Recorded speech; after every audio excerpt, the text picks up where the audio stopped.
নমস্কার। খবরদার, কথা নয়, বলি বটে কথা নয়, কিন্তু আমরাই সবচেয়ে বেশি বলি। কারণ এখন বলার বিষয়টি লিমিটেড হয়ে গিয়েছে, হয় বলতে দেওয়া হয় না বা বলার সুযোগ থাকে না। আপনি যে একটা মাধ্যম রাখবেন, এই মাধ্যম অযথা কথা বলা যায় না।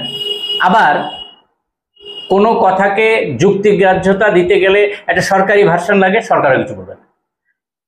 একটা সঠিক তথ্য সহকারে কোনো সরকারি তথ্য পাওয়ার ক্ষেত্রে কালঘাম ছুটে যাচ্ছে।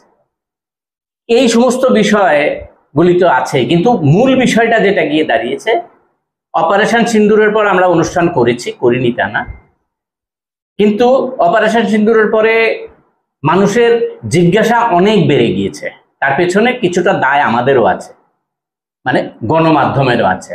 আমরা বাবু যত বলে পারিষদ দলে বলে তার শতগুণ, অনেক ক্ষেত্রে এই কাজ করিনি তা না। আবার দুঃখ প্রকাশও করেছি, ক্ষমা চেয়েছি, এমন অনেক ঘটনা ঘটে গিয়েছে ইতিমধ্যে। কিন্তু আমরা যে বিষয়টা নিয়ে আলোচনা করব সেটা হচ্ছে যে এই পরিস্থিতিটা কেন হলো, এই নিয়েই আমরা আজকে আমন্ত্রণ জানিয়েছিলাম। আপনাদের অত্যন্ত পরিচিত, আপনাদের কাছে অনেকবার এসেছেন প্রদীপ্ত রায়, আমার বাঁ দিকে বসেছেন। সরাসরি কোনো রকম ভনিতা না করেই যাচ্ছে। এখন দেশের পরিস্থিতি সবাইয়ের কাছে পরিষ্কার। অপারেশন সিন্দুর কি হয়েছে পরিষ্কার। এই প্রথম পশ্চিম বাংলা বিধানসভা একটা রেজলিউশন নিয়েছে। কেন সমস্ত বিধানসভায় হচ্ছে না, তার পেছনে একটা যুক্তিগ্রাহ্যতাও রয়েছে। যদি পার্লামেন্টটা হয়ে যেত তাহলে বিধানসভাগুলি ইতিমধ্যে করে নিতে পারতেন। এখন পার্লামেন্ট করেনি, আমরা কি করব? কিন্তু পশ্চিমবঙ্গ বিতর্ক হয়েছে, তারা সিঁদুর শব্দটি রাখেনি, এই নিয়ে বিতর্ক হচ্ছে। কিন্তু তবু একটা সেনাবাহিনীকে ধন্যবাদ জানিয়ে একটা প্রস্তাব তারা পাশ করেছেন। বিতর্ক হয়েছে, বিতর্কের মাঝেও এটা পাশ হয়েছে উভয় পক্ষেই। প্রত্যেক সরাসরি চলে যাই। অপারেশন সিঁদুর নিয়ে এই মুহূর্তে সংসদ ডাকার জন্য বিরোধী দল একটা চিঠি দিয়েছিলেন মাননীয় প্রধানমন্ত্রীকে। এই চিঠি সরকার, এই দাবি সরকারের না মানাটা কতটা যুক্তিযুক্ত, আমার প্রথম প্রশ্ন। দ্বিতীয় প্রশ্নটা হচ্ছে যে এর ফলে সংসদে সরকার তার নিজের মত বলিষ্ঠভাবে প্রকাশের কি সুযোগটা হারালেন না, নাকি এড়িয়ে গেলেন? প্রথম কথা হচ্ছে, সরকার তো একটা রাজনৈতিক প্রক্রিয়া চালু রেখেছে। এই যে অপারেশন সিঁদুর, এই সিঁদুর নামকরণটার পেছনে তো একটা রাজনৈতিক লক্ষ্য উদ্দেশ্য নিয়েই করা হয়েছে। এখন বর্তমানে যে আমরা ভারত রাষ্ট্রে অবস্থান করছি, সেখানে আমি আগেও বলেছি যে রাষ্ট্র তার নামও দিয়ে দিয়েছেন, একাকার হয়ে গেছে। যেটা রাষ্ট্র সেটাই সরকার, সেটাই রাজনৈতিক দল যারা সরকারে আসীন আছে। এই অবস্থায় সবচেয়ে বড় সমস্যা যেটা হচ্ছে, সরকারের যে কোনো মুভি হচ্ছে পলিটিক্যাল মুভ। এখন অপারেশন সিঁদুরের যে মুভমেন্টটা নেওয়া হয়েছে, এটা একটা পলিটিক্যাল টার্গেট নিয়ে করা হয়েছে। প্রথম কথা হচ্ছে, আমি যে একটু আগে যাই, যেমন পুলওয়ামার যে অ্যাটাকটা হয়েছিল, তারপর তৎকালীন যে রাজ্যপাল ছিলেন জম্মু কাশ্মীরের, তিনি যে বক্তব্য রেখেছেন, সে তো সাংঘাতিক বক্তব্য রেখেছিলেন। তাকে সরাসরি কিন্তু শাসক দল কাউন্টার করতে পারেনি, এড়িয়ে গেছেন। এবং বিরোধীরাও কিন্তু সেটাকে নিয়ে সেভাবে সক্রিয় হতে পারেনি। বিরোধীদের নানা রকম হয়তো উদ্বেগ কাজ করে, ভয়ভীতি কাজ করে, সমর্থন হারানোর ভয় কাজ করে, জনসমর্থন।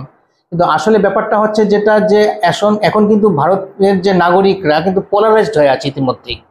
ফলে এখানে আমার মনে হয় এটা অমূলক, যে মানে এই যে আলাদা একটা ভীতি কাজ করে, যে জাতীয়তাবাদী ভাবনা যেটা এখন চলছে, উগ্র জাতীয়তাবাদী, ধর্মীয় জাতীয়তাবাদী ভাবনা যেটা চলছে, সেটার বিরুদ্ধে চলে গেলে হয়তো মানুষ হয়তো বিপক্ষে চলে যাবে। এটা আসলে ভাবনাটা এখন কেন আসছে আমি জানি না বিরোধী পক্ষের, কিন্তু আসলে দেখা যাচ্ছে মানুষ কিন্তু আসলে একটা মেরুকরণ ইতিমধ্যে হয়ে গেছে।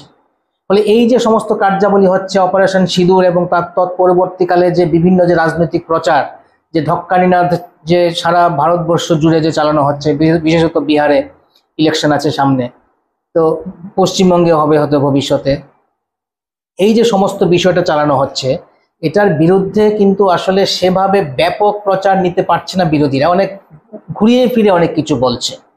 তো এর বলে কি হয়েছে, যে সংসদে যদি বিষয়টা উত্থাপিত হয়, তাহলে সবচেয়ে বড় সমস্যা হচ্ছে এই যে পলিটিক্যাল মুভটা তো এক্সপোজড হয়ে যাবে।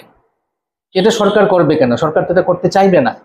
কারণ এটা নতুন করে ব্যাখ্যা করার বিষয় নেই যে কি কি রাজনৈতিক পদক্ষেপ পরবর্তী সময় নেওয়া হয়েছে এবং কিভাবে তার থেকে ডিভিডেন্ড নেওয়ার চেষ্টা হয়েছে। ঠিক যেভাবে পুলওয়ামা অ্যাটাকের পর ডিভিডেন্ড নেওয়া হয়েছিল, পহেলগাঁও অ্যাটাকের পর সেভাবে ডিভিডেন্ড নেওয়ার চেষ্টা হয়েছে। যে প্রশ্নটা উত্থাপিত হয়েছে আমরাও তুলেছি এবং বিভিন্নভাবে উত্থাপিত হয়েছে যে এই যে 26 জন নাগরিক যে মারা গেলেন, 25 জন ভারতীয় নাগরিক, একজন নেপালের নাগরিক মারা গেলেন এই পুলওয়ামা না সরি পহেলগাঁও অ্যাটাকে, তাদের যে এই অ্যাটাকটা হতে পারলো কি করে? 1 ঘন্টা 1.5 ঘন্টা সমানে এই যে অ্যাটাকটা হলো এবং তৎপরবর্তী সময় বিভিন্ন সময় যে অসহায়ভাবে যে মানুষগুলো পড়েছিল, এই অবস্থাটা হলো কি করে?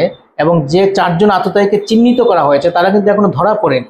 ঠিক যেরকম ভাবে পুলওয়ামাতেও কোনো ধরা পড়েনি, কেউ আততায়ী ধরা পড়েনি এবং তার কোনো তদন্ত সেভাবে যথাযথভাবে হয়নি, এখানেও তদন্ত যথাযথভাবে হচ্ছে না। অথচ পাকিস্তানে গিয়ে অ্যাটাক করে দেওয়া হয়েছে। দেশের ভিতরে, রাষ্ট্রের ভেতরে অপরাধীদের ধরা যাচ্ছে না, আততায়ীদের ধরা যাচ্ছে না, আর বলা হচ্ছে যে আমরা প্রতিশোধ নিয়েছি, আমরা একদম মানে শেষ করে দিয়েছি পাকিস্তানে গিয়ে। অর্থাৎ এই যে বিষয়টা, এটা যতটা না আসলে প্রশাসনিক, যতটা না সামরিক বাহিনীর বিষয়, তার চেয়ে বেশি হয়ে গেছে শাসক দলের রাজনৈতিক বিষয়। সামরিক বাহিনীর যেটাই সাকসেসের যে বিষয়টা, সেটা কি হচ্ছে যে আমরা যদি আনবায়াসড হই যে কোনো বিষয়, কারণ জাতীয়তার উগ্রতার মধ্যে কি হচ্ছে, আমরা শাসকের বক্তব্যটাই আমাদের বক্তব্য হয়ে যাচ্ছে। একটা বিষয় যেটা হচ্ছে যে নাগরিকের বক্তব্য, রাষ্ট্রের বক্তব্য এখন একাকার হয়ে গেছে, শাসক শ্রেণীর বক্তব্য এবং জনগণের বক্তব্য এক হয়ে যাচ্ছে। এটা তো হওয়ার কথা ছিল না। সেখানে একটা বামপন্থী রাজনীতির একটা দুর্বলতা, সেটা হচ্ছে যে এই যে পৃথকীকরণ, যে শাসক এবং যে সাধারণ মানুষকে পৃথকীকরণ, যেটা আমরা 30 বছর আগে 25 বছর আগে দেখেছি, এখন সেটা হয় না। ফলে শাসক যেভাবে ভাবাতে চায়, যেভাবে বিষয়কে পরিবেশন করে, সেটাই সাধারণ মানুষ নিয়ে নেয়। ঠিক। কিন্তু আমি যে জায়গাটায় আসতে চাইছিলাম যে এই যে পার্লামেন্ট ডাকা 1962 পরে জওহরলাল নেহরুকে রীতিমতো চাপে ফেলেই জওহরলাল নেহরু দাবি মেনে সঙ্গে সঙ্গে পার্লামেন্ট ডেকেছিলেন। এটা অটল বিহারী বাজপেয়ীর দাবি ছিল। 71-এর পরেও পার্লামেন্টে বক্তৃতা করতে হয়েছে, প্রধানমন্ত্রীকে ব্যাখ্যা দিতে হয়েছে, বলতে হয়েছে সমস্ত ঘটনাটা কি হয়েছে। এই যে বিষয়, ইভেন ইয়ের পরে আমাদের যে মাঝে যে অটল বিহারী বাজপেয়ী প্রধানমন্ত্রী থাকার সময় যে ইয়েটা হলো, ওই যে কিছু ঢুকে পড়েছিল যে অনেকটা জায়গায়, এই আরেকটা ইয়েতে। তো এখন এই জায়গায় দাঁড়িয়ে তখনও পার্লামেন্টে ব্যাখ্যা দেওয়া হয়েছে। এই যে জায়গায় পার্লামেন্টে যে বিরোধীরা পার্লামেন্ট ডাকার আবেদন জানানো যে ব্যাপারটা, এই পার্লামেন্টকেই তো সরকার ব্যবহার করতে পারতেন, কেন গেলেন না? তখনের সঙ্গে এখনের পরিস্থিতির একটা পার্থক্য হচ্ছে যে এখন সরকার মালিক পক্ষ হয়ে গেছে। এই যে ভারত রাষ্ট্রের মালিক পক্ষ এখন একটি সরকার হয়ে গেছে এবং সরকারে আসীন যে রাজনৈতিক দল আছে তারাই এখন মালিক পক্ষ হয়ে গেছে। ফলে তারা এখন প্রজাদের কথা শুনবে কেন, ব্যাপারটা এরকম দাঁড়িয়ে গেছে। আসলে কি ছিল, রাষ্ট্রের অংশীদার তো সমস্ত সংসদীয় দলগুলি হয় এতদিন, যেটা চলে এসছে। জরুরি অবস্থার কিছুটা সময় বাদ দিলে দেখা গেছে যে আসলে সমস্ত ক্ষেত্রে দেখা গেছে যারাই সরকারে আসীন হোক না কেন, যে দলই হোক বা দলবদ্ধভাবে যারাই আসুক না কেন, হয়তো 6-7টা দল মিলে হয়তো যুক্তভাবে সরকার তৈরি হয়েছে, প্রতি ক্ষেত্রে দেখা গেছে যে বিরোধীদের একটা স্পেস ছিল। অর্থাৎ বিরোধী আসনে থাকলেও ওই দলগুলিরও কিন্তু একটা রাষ্ট্রের অংশীদারিত্ব ছিল। অর্থাৎ আমরা যদি শাসক শ্রেণীর রাষ্ট্র বলি, শাসক শ্রেণীর যদি সংসদীয় দলগুলি ধরি, তাদের প্রত্যেকের কিন্তু কিছু না কিছু ভূমিকা ছিল। বর্তমানে কিন্তু সেই জায়গাটা আস্তে আস্তে এমন একটা পর্যায়ে গেছে যে একমাত্র যারা সরকারে আছে সেই রাজনৈতিক দলই হচ্ছে প্রধান দল, ইভেন তাদের শরিকরাও না। আজকে যেমন বিজেপি প্রধান শরিক এনডিএর 240টা আসন নিয়ে ক্ষমতা এসছে, কিন্তু তারপরেও দেখা যাচ্ছে তারা যে প্রতাপ দেখাচ্ছে সেখানে তাদের অংশীদারি যারা আছে, মানে অন্যান্য যে সদস্যরা আছে, তাদেরও কিন্তু বিশেষ কোনো বলার কিছু থাকছে না। তারাই সমস্ত কিছু চালনা করছে এবং তারাই কিন্তু মালিক পক্ষের মতো একটা ব্যবহার করছে। ফলে সংসদ ডাকা বা না ডাকার যে ব্যাপারটা, সেখানে যে সর্বদলীয় স্পেস যেটা থাকার কথা ছিল, সেটা বর্তমানে 2025 সালে এসে সেটা আর নেই। যেটা 1962, 1965 বা 1971 সালে যেটা ছিল, যে পরিস্থিতি ছিল, অপোজিশনের যে শক্তি ছিল, অপোজিশনের ভূমিকা ছিল, অপোজিশনের যে গুরুত্বটা ছিল, সেই গুরুত্ব ভূমিকাগুলি সরকার দিত গুরুত্বটা, এবং তখন রাজনীতি ওই রকমই ছিল। কিন্তু আজকের দিনে এসে ব্যাপারটা এরকমই হয়ে গেছে, এককভাবে সমস্ত কিছু চলছে। ইভেন এমনও বলতে পারি যে বিজেপি দলটাও বিজেপি সমস্ত সদস্য নেতৃত্বের দ্বারা চলছে না, একটা নির্দিষ্ট একটা লবি দ্বারা চলছে। যে জন্য সুব্রমণ্যম স্বামী বিজেপিরই সদস্য, তিনি বারবার কিন্তু অভিযোগ তুলছেন যে এমন প্রধানমন্ত্রী নরেন্দ্র মোদী এবং বলছেন তার সঙ্গে অমিত শাহ, এরাই সমস্ত কিছু চালাচ্ছে। ওদের মধ্যে থেকে অভিযোগটা তোলা হচ্ছে। সিঁদুর সম্পর্কে আমাদের ভারতীয় সেনা বা ইয়ে সম্পর্কে মন্ত্রী বা সাংসদ ওরা তো যদৃচ্ছ কথাবার্তা বলছে, যদৃচ্ছ কথাবার্তা বলছে, এবং কথা হচ্ছে ব্যবস্থা নেওয়া হবে না এই কারণেই যে ওরা আসলে ব্যক্তিগতভাবে মনে হলেও এরা আসলে লাইনটাই বলছে, মানে দলের যে লাইনটা সরকারিভাবে বলা সম্ভব নয়, ওরা সেটা বেসরকারিভাবে বলছে, এর জন্য ব্যবস্থা নেওয়া হচ্ছে না। আসলে এটা তো পুরোটাই তো একটা পলিটিক্যাল ব্যাপার না, এগুলি পোলারাইজেশন তৈরি করে। না, আমি তো যে জায়গাটা আসতে চাইছি সেটা হচ্ছে যে জওহরলাল নেহরুর উদাহরণ দিলাম, বা অটল বিহারী বাজপেয়ী প্রধানমন্ত্রী থাকতে যেটা দিয়েছিলেন, এবং যখন জর্জ ফার্নান্ডেজ প্রতিরক্ষা মন্ত্রী, আমাদের ইন্দিরা গান্ধীও দিয়েছিলেন। তারা পার্লামেন্টকে একটা ব্যবহার করতে পেরেছিলেন। এই যে জবাবটা, জওহরলাল নেহরুর জবাব, ইন্দিরা গান্ধীর জবাব, আমাদের অটল বিহারী বাজপেয়ী প্রধানমন্ত্রী হিসেবে জবাব, আমাদের সংসদে ক্ষমতাসীন দল এই জবাব দেওয়ার এই যে প্রশ্নগুলি যেগুলি উঠছে এখন বিভিন্ন বিরোধী দলের থেকে বিক্ষিপ্তভাবে উঠছে, তো এই প্রশ্নগুলির জবাব তো সংসদে দিতে পারতেন। যেমন যেটা আপনার একটা মন্তব্য নিতে চাই, অপারেশন সিঁদুরে আমরা সাংঘাতিক রকমের সাকসেস পেয়েছি। সরকারি ভাষ্যকেই যদি আমি এগ্রি করি, সরকারি ভাষ্যকেই এগ্রি করছি। এখন একটা প্রশ্ন আমি এখানে তুলি, যে সরকারি ভাষ্যকে এগ্রি করতে বিরোধী দল বাধ্য হচ্ছে। ওই যে বললাম যে জাতীয়তাবাদের হিড়িকে সরকারি ভাষ্যকে গ্রহণ করতে বা মেনে নিতে বিরোধী দলগুলি কিন্তু বাধ্য হচ্ছে। ঠিক আছে, বিরোধী দলগুলি যখন প্রশ্নটা তুলছে তখন বোঝা যাচ্ছে সরকারি ভাষ্য কিন্তু মান্য করছে। যেমন কতগুলো মানে রাফাল বা কতগুলো বিমান ধ্বংস হয়েছে, এই প্রশ্ন রাহুল গান্ধী তুলেছেন, এবং সুব্রমণিয়াম সরাসরি বলেছেন 5খানা মানে বিমান ধ্বংস হয়েছে। ঠিক আছে, কিন্তু এটা কিন্তু সরকারিভাবে বলা হয়নি, এখনো বলা হয়নি। এবং সিঙ্গাপুরে যে মানে চিফ অফ আর্মি স্টাফ, যে ডিফেন্স স্টাফ যেটা বলেছেন, সেটাও কিন্তু সরাসরি বলেননি কি হয়েছে, বলেছেন ক্ষয়ক্ষতি হয়েছে, কিন্তু তারপরে দিয়ে অন্য ভাষ্যে চলে গেছেন যে ক্ষয়ক্ষতির পরে যে আমরা লাভ করি সেটা হচ্ছে আসল বিষয়, যে কেন ক্ষতি হলো এবং তারপরে কি হলো। এই তো না, এই জায়গাগুলি আমাদের সাধারণ মানুষের কাছে তো ক্লিয়ার হচ্ছে না, এটা সরকারই ক্লিয়ার করবেন। আমাদের অপারেশন সিঁদুরের পর হঠাৎ করে আমরা ব্যাপক সাকসেস পেয়েছি, প্রচারটাকে আমি ধরে রাখলাম একদম 100% সঠিক, আমি তর্কের খাতিরে ধরে নিলাম, সংসদে আলোচনা হলে পরে বোঝা যাবে।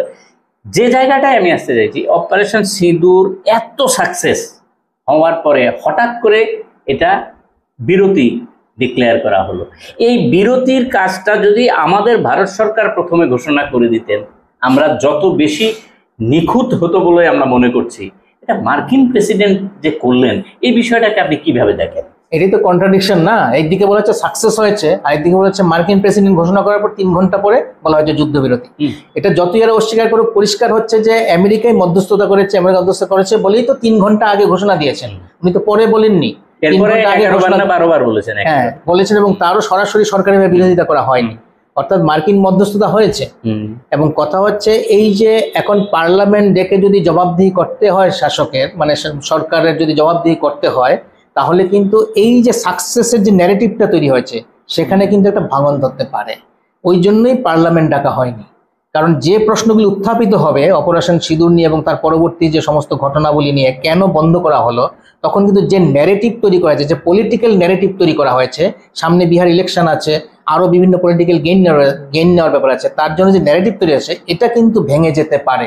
সেই আশঙ্কায় আসলে শাসক দল কিন্তু এইটা মানে পার্লামেন্ট ডাকেনি, এবং সময় নিয়েছে 21 জুলাই হয়তো ওই বর্ষাকালীন অধিবেশন হবে, কিন্তু সেটা কিন্তু বিশেষ সেশন হলে যেটা হতো, মানে স্পেশাল পার্লামেন্টের সেশন হলে যেটা হতো, তখন এই ইস্যুটা থাকবে না, তখন আরো অন্যান্য ইস্যু আসবে, এবং এই সিঁদুর নিয়ে কোনো প্রসঙ্গ হয়তো উঠবে না।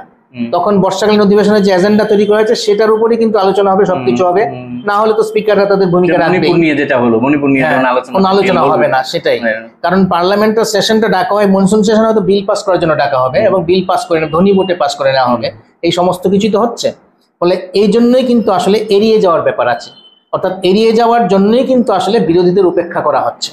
এবং এই যে ধরুন এটা করা হলো, এই যে সর্বদলীয় যে মিশন হলো, 32টা দেশে যে যাওয়া হলো, সেই যাওয়ার যে রেজাল্টটা কি হলো, সেই রেজাল্টটাও কিন্তু পরিষ্কার নয়। রেজাল্টটা কি হলো, এটা নিয়ে আমার একটা প্রশ্ন আছে আপনার কাছে। এই যে সবাই সাংসদদের একটা বিদেশ সফর গেল, আমি উদ্যোগটাকে কোনো খারাপ কিছু বলছি না, উদ্যোগটা ঠিকই আছে, উদ্যোগটা নিয়েছে ভারত সরকার। এর আগেও অনেকবার এটা রাষ্ট্রসংঘে পাঠিয়েছিলেন অটল বিহারী বাজপেয়ীকে, 71-এর পরে জয়প্রকাশ নারায়ণকে পাঠিয়েছিলেন ইন্দিরা গান্ধী। কিন্তু এই যে সাংসদদের যে বিদেশ সফর হলো, বিদেশ সফর থেকে ফিরে আসার পরে প্রধানমন্ত্রী গতকাল দিয়েছেন, নৈশ ভোজ টোজ দিয়েছেন। এই বিদেশ সফরের আসার পরিপ্রেক্ষিতে এই বিদেশ সফরটাতে কি হলো আমরা তো জানতে পারলাম না।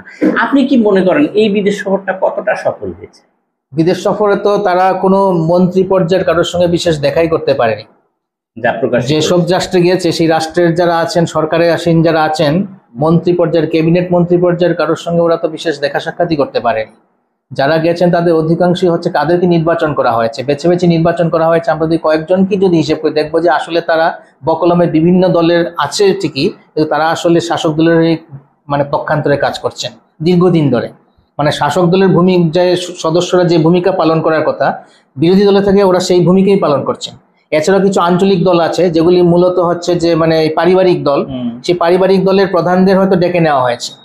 অর্থাৎ পারিবারিক দলদের তো আর কিছু নেই, তাদের হচ্ছে যে ওই রকম একটা অবস্থান রেখে, আপোষমূলক একটা অবস্থান রেখে যদি কিছু হাসিল করা যায় সেরকম ব্যাপার স্যাপার আছে। তাদের কোন সময় কি অবস্থান হবে সেই নীতিগত ব্যাপার তো ওদের নেই। ওদের হচ্ছে যার যার এলাকা নিয়ে মানে ওই যাদের রাজত্বটা চালিয়ে যাওয়ার ব্যাপার। তো সেক্ষেত্রে দেখা যাবে যে আগেই কিন্তু সিলেকশন হয়ে গেছে। এটা কিন্তু এরকম হয়নি যে বিভিন্ন রাজনৈতিক দলের কাছে বলা হয়েছে যে তোমাদের প্রতিনিধি করা যাবে, বলা হলো কেন, নিজেরা ঠিকই করে ওরাই ঠিক করে নিয়েছে। ফলে এটা যে একটা গটাপ ব্যাপার সেটা তো এমনিতেই পরিষ্কার, এবং সমস্ত বিরোধী দলগুলিও, মেইন স্ট্রিম বিরোধী দলগুলিও তাই বলেছে যেটা আসলে একটা সাজানো ব্যাপার হয়েছে। ফলে এটার থেকে আউটপুট কিছু আসার কথা নয়। এবং প্রথম কথা হচ্ছে কোনো রাষ্ট্র সরাসরি ভারতের পক্ষে কিন্তু এখনো দাঁড়ায়নি, ভারতের পক্ষে কোনো বিবৃতি দেয়নি। বরং বহু জায়গাতে দেখা যাচ্ছে যেমন IMF এর লোন পেয়েছে, বিশ্ব ব্যাংকের লোন পেয়েছে, এশিয়ান ডেভেলপমেন্টের লোন পেয়েছে পাকিস্তান সমানে সমস্ত লোন গুলো পেয়ে গেছে। সন্ত্রাস বিরোধী যে কমিটি হয়েছে ওইটা তো ভাইস চেয়ারম্যান হয়েছে। অর্থাৎ পাকিস্তান কিন্তু তুলনামূলকভাবে আন্তর্জাতিক ক্ষেত্রে দেখা যাচ্ছে যে অনেক বেশি গেইনার হয়ে যাচ্ছে এবং ভারত লুজার হয়ে যাচ্ছে, এই পরিস্থিতি কিন্তু এসে গেছে। ফলে সেই জায়গা থেকে এই যে সংসদীয় প্রতিনিধি দল যে গেল, তারা যে আদৌ কোনো ডেভেলপ করতে পেরেছে পরিস্থিতি, সেটার কিন্তু এখনো পর্যন্ত আমরা কোনো প্রমাণ পাচ্ছি। এটা কি এই যদি সংসদটা যদি বিশেষ সংসদ যদি ডাকতো তাহলে তো ওদেরও বক্তব্য শোনা যেত, আপনারা কি কি করেছেন। তারা ফেরত এসে কিন্তু একটা যৌথ সাংবাদিক সম্মেলনও করলেন না। তা আমাদের কাছে স্পষ্টীকরণ কে দেবে ওদের এই যে সফরটা যে হয়ে এলো, এটা কি সফর হলো, কি বিষয় হলো, আমরা কি করে পাবো? আসল ব্যাপারটা হচ্ছে যে রাষ্ট্রীয় স্বার্থ থেকে যদি রাজনৈতিক স্বার্থটা প্রধান হয়ে যায়, তখন আসলে বিষয়টা এইদিকেই যায়। এটা হচ্ছে একটা প্যারাডক্স। এরা যে বিভিন্ন সাংবাদিক সম্মেলন করছে না, কিছুই ডাকছে না, কোনো প্রথাগত কোনো ব্যবস্থাপত্র কিছুই হচ্ছে না, এটার প্রধান কারণ হচ্ছে যে মূল টার্গেটটা কি। এই অপারেশন সিঁদুর এবং তার পরবর্তী কার্যকলাপের মূল টার্গেটটা আগেও বলছি যে একটা পলিটিক্যাল টার্গেট, রাজনৈতিক স্বার্থ সিদ্ধ হওয়াটাই প্রধান। ট্রেনের টিকিটে প্রধানমন্ত্রীর ছবি, বড় বড় সাইনবোর্ডে সেখানে মানে মানে ইয়ের পোশাক পরা, সেনাবাহিনীর উর্দি পরা, হেলমেট নিয়ে ছবি। এই যে একটা ব্রিজ উদ্বোধন হলো, সেখানে দেখা গেল যে এককভাবে একটা পতাকা নিয়ে ব্রিজের এক মাথা থেকে আরেক মাথায় যাচ্ছে। এগুলি তো খুবই স্থূলভাবে উপস্থাপিত হচ্ছে কিছু নাটকীয় ব্যাপার। তো এইগুলি কেন করা হচ্ছে? ভারতবর্ষের একটা অংশের মানুষকে প্রভাবিত করার জন্যই তো করা হচ্ছে। এবার ভারতবর্ষের একটা অংশ মানুষকে প্রভাবাধীন রেখে যদি পলিটিক্যাল গেইন তুলে নেওয়া যায়, তাহলে এই যে বিভিন্ন যে মানে প্রোটোকল মেনটেন করা, বিভিন্ন যে মানে প্রক্রিয়াগুলি নেওয়া, চিরাচরিত যে প্রক্রিয়াগুলি নেওয়া, সেগুলি না নিলেও তো চলে যাচ্ছে। এবং সেখানে বিরোধীরা কতটা এখানে প্রেশার দিতে পারে সেটা হচ্ছে একটা বড় ব্যাপার। কিন্তু কার্যত বিরোধীদের যে প্রেশারটা সেটাও কিন্তু সেই পর্যায়ে যাচ্ছে না। সেভাবে যাচ্ছে না বলেই হচ্ছে কি যে আসলে বিরোধীরা তো অনেকভাবে বিভক্ত হয়ে আছে। এই যাওয়া নিয়েই তো, এই যে সংসদীয় দল গেল, এটা নিয়েই তো দেখা গেছে যে মানে বিরোধীদের মধ্যে অনেক মতভেদ আছে, নেতৃত্বের মধ্যে মতভেদ আছে, তাদের অভ্যন্তরীণ নানা রকম গোলযোগ হয়ে গেছে। এই গোলযোগটাই তো চাইছে শাসক দল। কংগ্রেস থেকে যখন বলা হলো যে কাদের নাম পাঠালাম, ওইখান থেকে শুধু একজনকে রেখে বাকিগুলি রাখা হয়েছে, চেঞ্জ করা যাবে না বললো, হ্যাঁ চেঞ্জ করা যাবে না ইত্যাদি ইত্যাদি বললো। কিন্তু পরবর্তী সময়ে ইউসুফ পাঠানের জায়গায় অভিষেক ব্যানার্জিকে ঢুকিয়ে দেওয়া হলো, সেই চেঞ্জ করেই তৃণমূলের ক্ষেত্রে যখন বলা হলো, তৃণমূলের ক্ষেত্রে করা হয়েছে, কারণ ইউসুফ পাঠানকে ম্যানেজ করা গেছে। এবং আসল ব্যাপারটা কি হচ্ছে, এটা তো অভিষেক ব্যানার্জি বা মমতা ব্যানার্জির অবস্থান, সেই অবস্থানটাও তো নির্ভর করছে যে পশ্চিমবঙ্গে যে বিভিন্ন যে ইডি সিবিআই এর যে বিভিন্ন কাজকর্ম চলছে, সেটা কতটা গতি পাবে, কতটা মন্থর ভাবে যাবে, এই সমস্ত বিষয়গুলিও তো এটার সঙ্গে জড়িত। অভিষেক ব্যানার্জির পার্টিসিপেশন কি হবে, কতটা বিরোধিতা করবে, কতটা মানে পক্ষে কথা বলবে, এই সমস্ত বিষয়গুলি। ফলে সেখানে একটা কিছু মানে নিশ্চয়ই মানে ভেতরগত একটা বিষয় আছে, সেটা সবটা আমাদের কাছে এখনো পরিষ্কার নয়।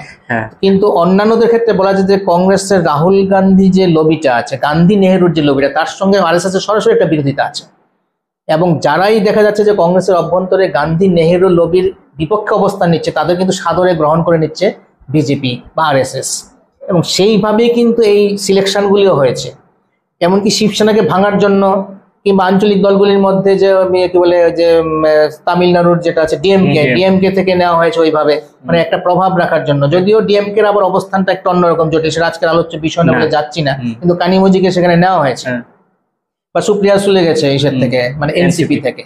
এনসিপির অবস্থান তো প্রথম থেকেই টলমলো, এই যে শরদ পাওয়ারের যে শরদ পাওয়ার এনসিপি দলের লোকেরা, ফলে হ্যাঁ, তো দুদিকেই আছে, শরদ পাওয়ার কোন দিকে আছে সেটা এখনো বোঝা মুশকিল। তো এই যে সাংসদদের যাওয়ার ব্যাপারে যে আপনি কথাটা বললেন, একেবারে উড়িয়ে দেওয়া যাচ্ছে না, আমরা আপনার যে কথাটা বলছেন ঠিকই।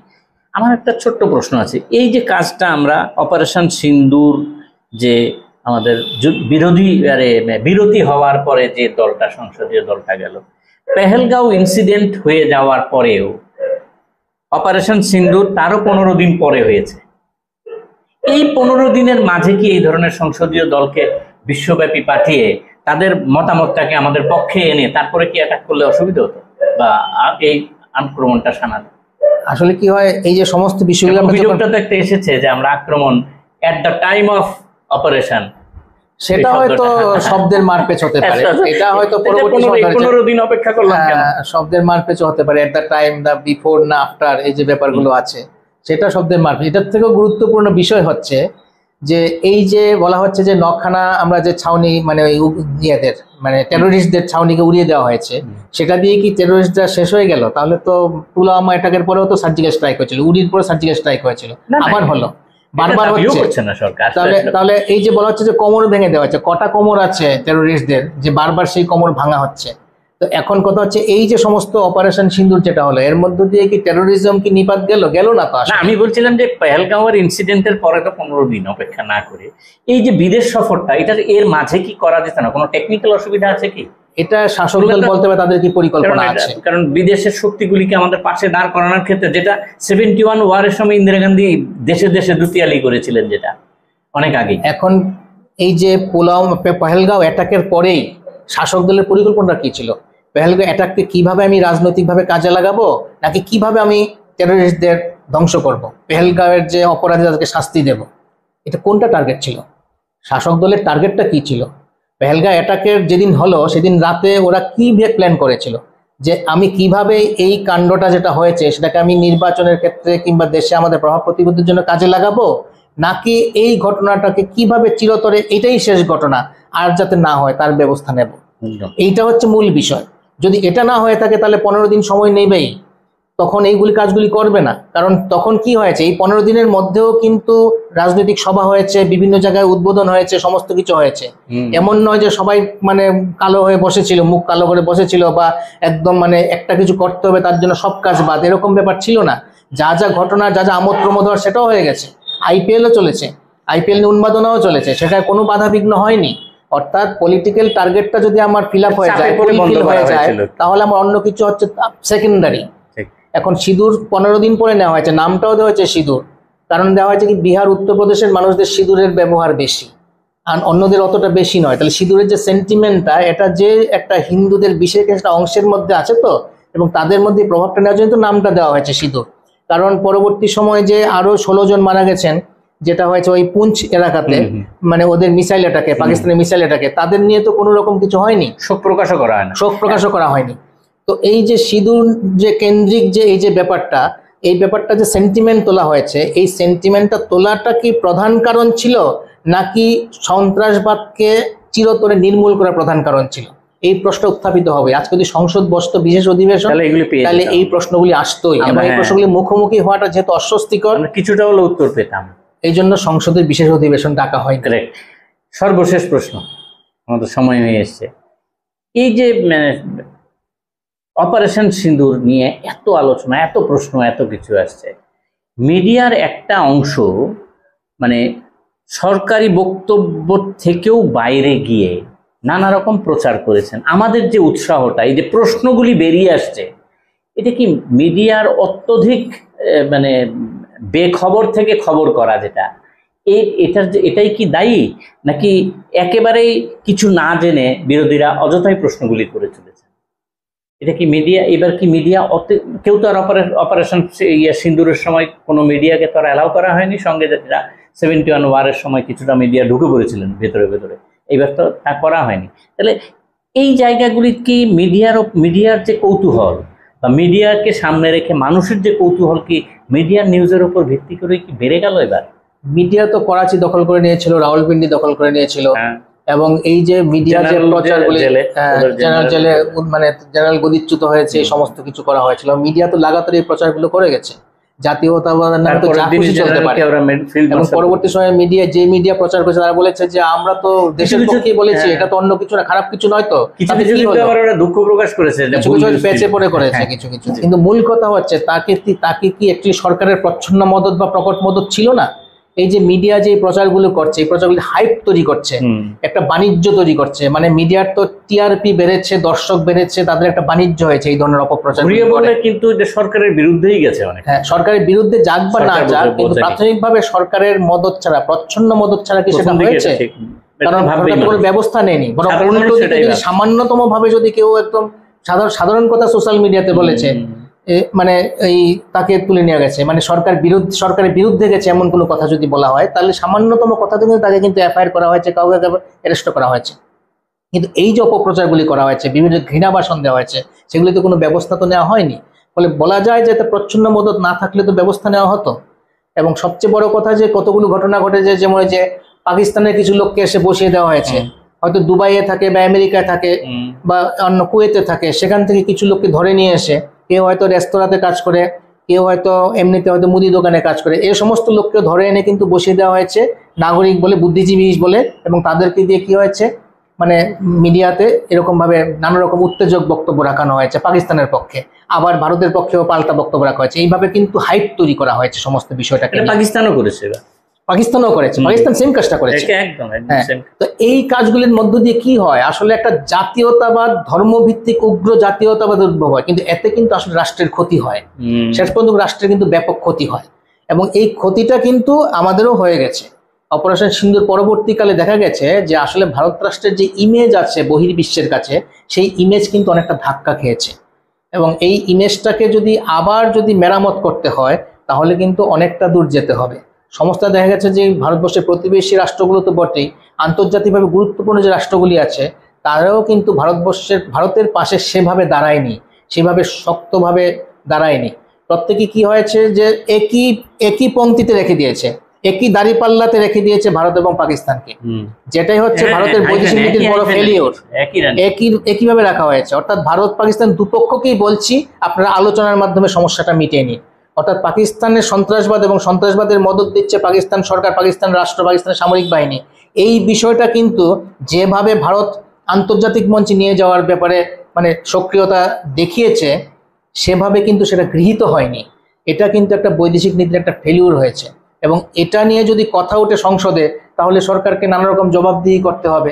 ফলে সংসদ বসিয়ে এই আলোচনাগুলি করা আসলে সরকারের পক্ষে অনেক বেশি মানে দুশ্চিন্তার কারণ, বা অনেক বেশি মানে সে হতে পারে আর কি বলা যায়, এটাকে নেতিবাচক হয়ে যেতে পারে। এর জন্যই আসলে সংসদকে এড়িয়ে যাওয়ার ব্যাপারটা আসছে। একদম বিরোধীদের আসলে সাধারণ মানুষের কাছে যেতে হবে। বিরোধী যদি সংসদ নির্ভর হয়ে থাকে, আজকে যে পরিস্থিতি আছে, সংসদ নির্ভর হয়ে কিন্তু বিরোধী রাজনীতি করা যাবে না। কারণ ওই যে বললাম যে সরকার, রাষ্ট্র এবং সরকারে আসীন রাজনৈতিক দল এখন কিন্তু বর্তমানে সব একাকার হয়ে গেছে। সরকারি রাষ্ট্রের মুখ, রাজনৈতিক দলই সরকারের মুখ, রাজনৈতিক দলই রাষ্ট্রের মুখ হয়ে যাচ্ছে। এবং এই অবস্থা থেকে বেরিয়ে আসতে গেলে গণভিত্তি ছাড়া, গণজাগরণ ছাড়া, জনগণের মধ্যে প্রভাব বিস্তার করা ছাড়া কিন্তু বিরোধী রাজনীতির অন্য কোনো উপায় নাই। এবং সেই জায়গাটাতেই বিরোধীর মনোযোগ দিতে হবে। এবং সেটা না করতে পারলে সংসদকে ব্যবহার করে আমরা দেশে মানে জনগণের বক্তব্যকে নিয়ে যাব বা এই যে প্রশ্নগুলির সমাধান করব, এই বিষয়টা কিন্তু আজকের পরিপ্রেক্ষিতে মানে খুবই কঠিন বলা যায়, বাস্তবতা কম। এখন কথা হচ্ছে যে আমাদের অনুষ্ঠানটা আমরা এগিয়ে নিতে পারতাম, সময়ের একটা বাধ্যবাধকতা আছে। যে জায়গাটায় প্রৈতবাবু বলার চেষ্টা করলেন, সেটা হচ্ছে যে শুধুমাত্র সংসদে কথাটা বলে বিরোধীরা যদি ব্যাপক পরিমাণে মুনাফা লোটার চেষ্টা করেন, এটা হবে না। আরেকটা যেটা কথা আমাদের আলোচনায় বেরিয়ে এলো, সেটা হচ্ছে এই যে বিদেশে গেলেন, সাংসদরা গেলেন, উদ্যোগকে 100% সমর্থন করেও বলি সাফল্য কতটুকু এলো? যে পর্যন্ত স্টেটমেন্টগুলি বেরিয়ে আসছে তাতে বলা হচ্ছে সমস্ত দেশগুলি সন্ত্রাসবাদের বিরুদ্ধে ভারতকে সমর্থন জানিয়েছে। সন্ত্রাসবাদের বিরুদ্ধে কোন দেশ সমর্থন জানাবে না? একটা বলবেন পাকিস্তান, আর কোনো দেশকে পাওয়া যাবে না। সন্ত্রাসবাদের বিরুদ্ধে প্রত্যেকেই থাকবে, এটা খুব স্বাভাবিক বিষয়। প্রশ্নটা হচ্ছে যে এই যে ধারাবাহিক সন্ত্রাসের কাজটা যে পাকিস্তান করছে, পাকিস্তানের বিরোধিতা করে সরাসরি বিবৃতি কারা দিচ্ছেন? পাকিস্তানের পক্ষে কথা বলছেন না সরাসরি কারা? এটা উঠে এলো কিনা এই সাংসদদের বিদেশ সফর থেকে, এটা আমাদের কাছে পরিষ্কার হলো না। তো ঠিকই বলেছেন, এটা সংসদ যদি বসতো, একটা বিশেষ সংসদ যদি বসতো, তাহলে আমাদের কাছে পরিষ্কার হতে হবে। আপনারা হয়তো প্রশ্ন করবেন আপনাদের কাছে পরিষ্কার করতে হবে কেন? হ্যাঁ, ভারতের জনজীবনের সঙ্গে আমরা জড়িত। অপারেশন সিঁদুরকে আমরা সরাসরি সমর্থন করেছি এবং পাকিস্তানের বিরুদ্ধে যে আক্রমণাত্মক বিষয়, সেটাকে ভারতীয় সেনাবাহিনীকে আমরা দুহাত তুলে সমর্থন করেছি। একজন ভারতীয় নাগরিক হিসেবে এটা জানার আমার অধিকার আছে যে আমাদের এই অপারেশন সিঁদুর থেকে কি কি প্রাপ্তি ঘটল, আর আরও কি এই ধরনের সমস্যার সমাধান হতে সমস্যার সৃষ্টি হবে কিনা, সমাধান কল্পে শুধুমাত্র অপারেশন সিঁদুর কি একমাত্র মাধ্যম, আরও কোনো পথ খোলা রইল? সবটাই আলোচনার মাধ্যমে আসবে। ভারত একটা গণতান্ত্রিক রাষ্ট্র, প্রত্যেকেই প্রচ্ছন্নভাবে এই কথাগুলি বলবেন। আমরা অনুষ্ঠান শেষ করছি। আপনারা সবাই ভালো থাকবেন, সুস্থ থাকবেন। সবাইকে নমস্কার।